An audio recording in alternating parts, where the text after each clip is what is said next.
Kebencian kaum kafir terhadap Islam dan kaum muslim atau yang kini lebih populer dengan sebutan Islamfobia ternyata sudah ada sejak zaman Rasulullah Muhammad SAW.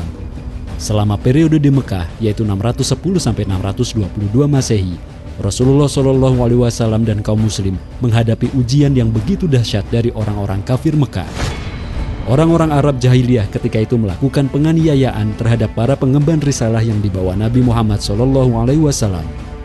Sejumlah tokoh Quraisy seperti Abu Jahal dan Abu Lahab gencar membuat propaganda agar Mekah menolak kehadiran Islam. Mereka juga memprovokasi orang-orang Mekah untuk melakukan aksi kekerasan terhadap Rasulullah SAW dan para pengikutnya. Beberapa sahabat menjadi korban kekejaman mereka.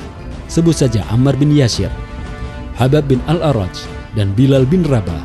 Mereka disiksa dengan cara amat sadis oleh kaum kafir Mekah. Rasulullah SAW juga tentu tak luput menjadi sasaran aksi kebencian kaum kafir Quraisy pada masa itu.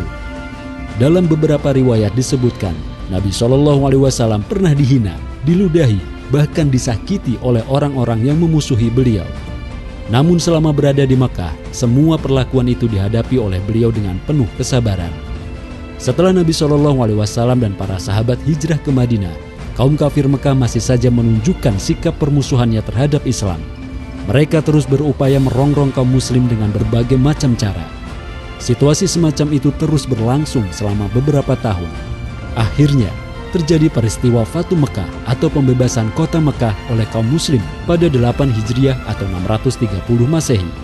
Sejak itu barulah Islam mulai diterima secara luas oleh masyarakat Arab. Sepeninggalnya Rasulullah SAW, pengaruh Islam semakin berkembang hingga keluar Jazirah Arab. Beberapa penaklukan yang berlangsung selama pemerintahan Khilafah Umayyah, Abbasiyah dan Utsmaniyah memberikan kontribusi besar dalam membentuk peradaban Islam di berbagai belahan dunia, termasuk Eropa. Namun demikian, proses ekspansi di bawah kekuasaan Islam itu bukannya tanpa hambatan. Sikap kebencian dan permusuhan yang mulai tumbuh di tengah-tengah masyarakat Barat menjadi tantangan tersendiri yang dihadapi kaum muslim selama periode tersebut. Ketakutan terhadap pengaruh Islam yang semakin meluas mulai tertanam di kalangan masyarakat Barat. Meletuslah untuk pertama kalinya Perang Salib yaitu antara 1095 sampai 1291 yang melibatkan tentara Muslim dan Kristen Eropa. Pada masa-masa itu, Kekaisaran Bizantium dan Gereja Roma menggunakan propaganda sentimen anti-Islam untuk merebut Yerusalem dari tangan kaum Muslim. Pada masa pemerintahan Khilafah Umayyah di Andalusia atau Spanyol, beberapa jenis pertikaian yang terjadi antara penduduk Kristen dan Muslim juga didasari oleh fobia atau kebencian terhadap Islam. Setelah keruntuhan Granada pada 1492, penindasan yang dilakukan rezim Kristen terhadap penduduk Muslim meningkat di Eropa. Umat Islam yang tersisa di Andalusia diusir ke Afrika Utara atau dipaksa memeluk agama Kristen. Kebebasan mereka sebagai warga negara benar-benar dibatasi sejak itu. Menurut catatan sejarah, Raja Philip III dari Spanyol mengusir 300.000 Muslim Andalusia antara 1610 dan 1614 lewat titah yang ia keluarkan pada 22 September 1609. Melalui praktik tersebut, rezim Barat berusaha melenyapkan semua jejak peradaban Islam yang nyata telah banyak memberikan kontribusi dalam proses pencerahan Eropa. Semua peristiwa yang dialami kaum muslim sejak Perang Salib itu jelas-jelas merupakan bagian dari wajah anti-Islamisme atau Islamfobia yang terus berevolusi di tengah-tengah masyarakat Barat bahkan sampai hari ini. Reza Shah Kazemi dalam bukunya The Spirit of Tolerance in Islam menjelaskan bahwa Khilafah Utsmani pernah memberikan perlindungan kepada komunitas Yahudi.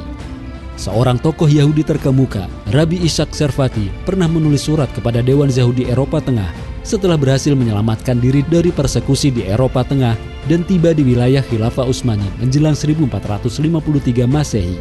Melalui suratnya, pria kelahiran Jerman itu memuji Khilafah Utsmaniyah sebagai negeri yang dirahmati Tuhan dan penuh kebaikan. Selanjutnya dia mengaku, "Di sini aku menemukan kedamaian dan kebahagiaan. Kami tidak ditindas dengan pajak yang berat. Perniagaan kami dapat berlangsung bebas. Kami dapat hidup dalam damai dan kebebasan." Sejarawan Eropa T.W. Arnold juga menulis, ketika Konstantinopel dibuka oleh keadilan Islam pada 1453, Sultan Muhammad II menyatakan dirinya sebagai pelindung gereja Yunani. Penindasan atas kaum Kristen dilarang keras. Kemuliaan ajaran Islam juga tampak saat Khilafah Utsmaniyah memberikan bantuan kemanusiaan kepada rakyat Irlandia yang dilanda bencana kelaparan pada tahun 1847. Saat itu Khilafah Sultan Abdul Majid I mengirim bantuan berupa uang sebanyak 10.000 lira bersama 3 kapal untuk membawa makanan, obat-obatan, dan keperluan mendesak lainnya ke Irlandia. Siapapun tentu tidak selayaknya takut dan benci terhadap Islam. Sebabnya Islam adalah agama mulia yang bersumber dari Zat yang Maha Mulia, Allah Subhanahu wa Ta'ala, pencipta manusia. Islam membimbing manusia dengan ajarannya yang mulia. Ajaran tentang kewajiban jilbab bagi muslimah misalnya, jelas bertujuan untuk memuliakan mereka, bukan merendahkan mereka.